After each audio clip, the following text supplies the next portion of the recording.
Hello दोस्तों, welcome in blue for info TV. दोस्तों, आज की ये वीडियो एक छोटे मुस्लिम अक्सरियती मगर ताकतवर और दिलकश नज़ारे रखने वाले मुल्क के बारे में है। एक ऐसा मुल्क है जिसके घरों की छतों पर लड़कियां खूबसूरत लिबास में चमकती दिखाई देती हैं। मौसीकी की धुन दिलों को छू लेती है और हर तरफ हंसी, डांस, अय्याशी की लहरें दिखाई देती हैं।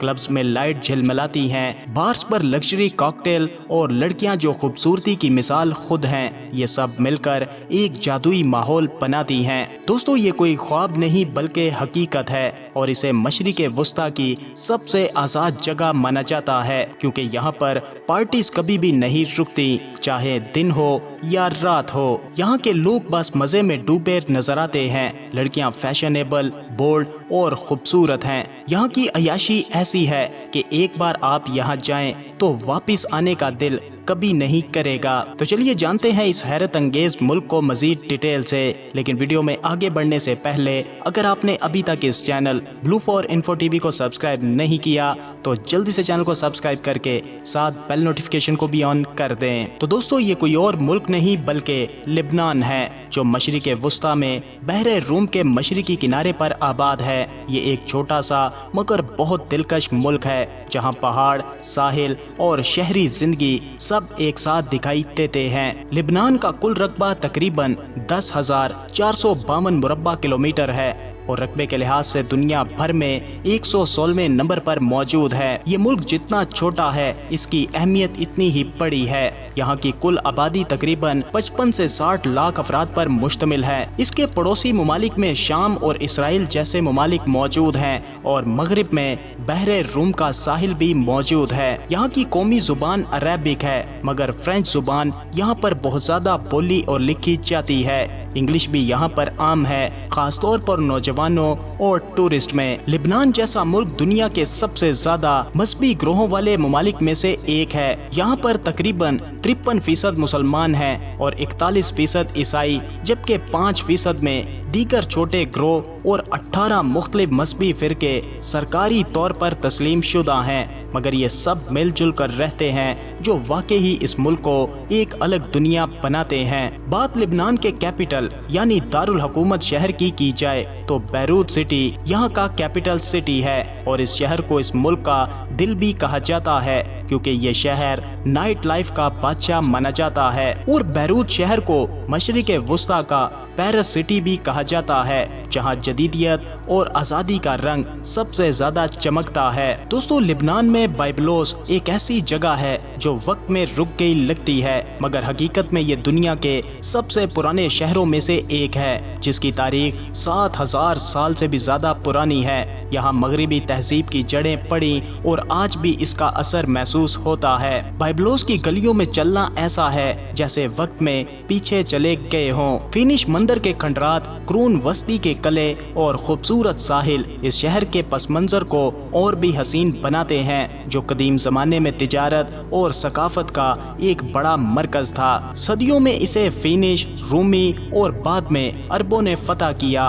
और इसे दोबारा आबाद किया। आज बाइबलोस सिर्फ खुला म्यूजियम नहीं बल्कि एक अलग ही दिलकशी रखता है, जहां पुराने पत्थर और नई इमारतें मिलती हैं। और यहाँ का मैरीना बहुत जिंदा दिल जगह है, जहां टूरिस्ट और मुकामी लोग मिलकर बहरे रूम के मनाजिर देखते हैं और लिबनानी खाने खाते हैं। दोस्तों, बैरूत एक अनोखा शहर है जो बहरे रूम के साहिलों की खूबसूरती और पहाड़ों की ताजगी को मिलाता है। दिन में इसकी गलियां मुख्तलिफ सकाफतों का मेला लगती हैं, जहां हलचल वाले बाजार, खुले कैफे और जदीद डिजाइन की दुकानें। ये शहर जो कभी मशरिक़े वुस्ता का पेरिस कहलाता था, आज भी अपनी जिंदा दिल शहरी जिंदगी की वजह से वही मुकाम रखता है, जहां नई और पुरानी चीजें तेजी से आपस में मिलती हैं। मगर रात में ये शहर मुकम्मल तौर पर बदल जाता है। सूरज ढलते ही शहर एक नई शक्ल इख्तियार करता है।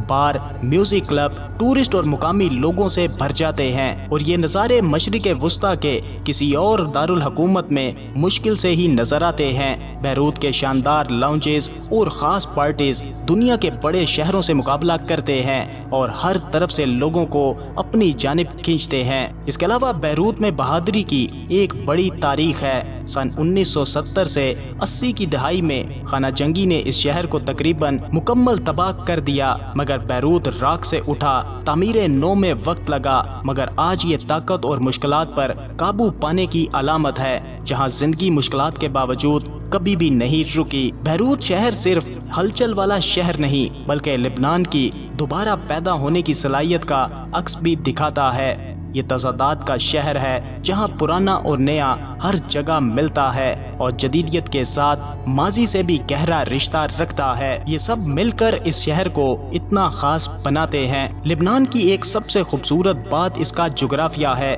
ایک ہی دن میں آپ پہاڑوں پر سنیکنگ کر سکتے ہیں اور چند گھنٹوں بعد بحر روم کے ساحل پر آرام۔ پہاڑوں کی ٹھنڈک اور ساحل کی گرمی کا یہ فرق ملک کی بڑی کشش ہے، جو ہر موسم میں سب کو پسند آتا ہے۔ لبنان کے پہاڑ جیسے ماؤنٹ لبنان سردیوں میں اسکیئنگ والوں کے لیے تو جنت ہیں۔ سرد مہینوں میں یہاں مشہور اسکیئنگ ریزارٹس جیسے فاریا جیسی جگہوں پر مقامی اور غیر ملکی ٹورسٹ آتے ہیں۔ برف سے ڈھکے مناظر اور سمندر تک پھیلے پہاڑوں کے نظارے بہت خوبصورت دکھائی دیتے ہیں۔ مگر لبنان کا موسم بحر روم والا ہے، تو گرمیوں میں اس کے ساحل ٹھنڈک دیتے ہیں۔ صاف پانی اور سنہری ریت والے ساحل آرام اور مزے کے لیے بہترین ہیں۔ بیروت شہر کی البیزا بیچ بہت مشہور ہے، مگر ساحل پر کئی چھپے ہوئے خوبصورت مقامات اور بھی ہیں۔ دوستو، لبنان ایک ایسی جگہ ہے جہاں آپ اپنے دن کا آغاز سنیکنگ سے شروع کر کے غروب آفتاب ساحل پر دیکھ سکتے ہیں۔ دوستو، مشرق وسطیٰ کے بہت سے ممالک میں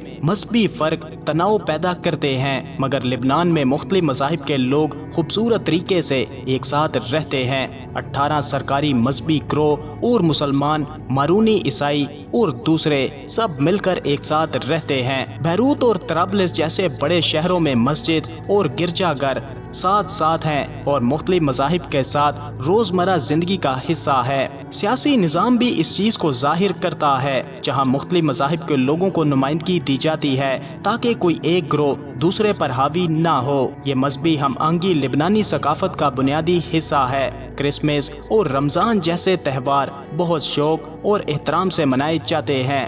لبنان مختلف رواجوں کے ملاپ کی جگہ بن چکا ہے۔ یہی رنگ برنگی ثقافت لبنان کو مشرق وسطیٰ میں برداشت اور کھلے پن کی مثال بناتی ہے۔ دوستو، لبنان کا دیودار صرف ایک درخت نہیں، بلکہ ملک کا قومی نشان ہے، جو مزاحمت اور شناخت کی علامت ہے۔ یہ جھنڈے پر بھی موجود ہے اور لبنانیوں کی طاقت اور ثابت قدمی کو ظاہر کرتا ہے۔ پہاڑوں میں وسیع دیودار کے جنگل تھے، جو علاقے کا بڑا قدرتی خزانہ تھے۔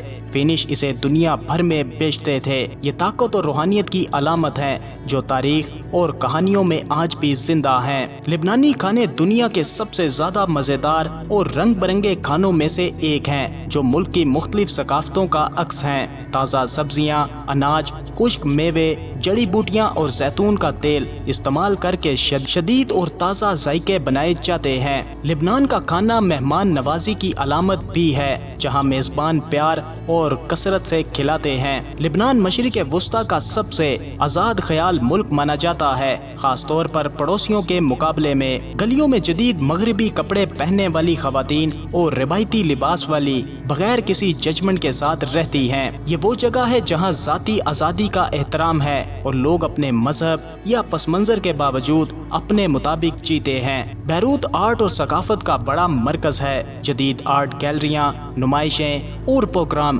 دنیا بھر سے آرٹسٹ اور ٹورسٹ کو کھینچ لاتے ہیں۔ رات کی زندگی بھی شاندار ہے، جہاں بار، کلب اور ریسٹورنٹ ہر ذائقے کے لیے موجود ہیں۔ یہ کھلا پن لبنان کی تاریخ سے آتا ہے، جہاں قدیم زمانے سے مختلف ثقافتیں اور مذاہب مل جل کر رہتے آئے ہیں۔ دوستو، لبنان کو دیکھ کر لگتا ہے کہ ایک چھوٹا ملک ہونے کے باوجود اس کی تاریخ اور ثقافت بہت بڑی ہے۔ یہ صرف ٹورسٹ کے لیے جگہ نہیں، بلکہ ہمت اور آزادی کا سبق ہے۔ تو دوستو، یہ تھا لبنان ملک۔ آپ کو کیسا لگا؟ اپنی رائے کا اظہار ویڈیو کو لائک اور کمنٹ کر کے ضرور کیجیے گا۔ ملتے ہیں کسی نئی ویڈیو کے ساتھ، تب تک کے لیے خدا حافظ۔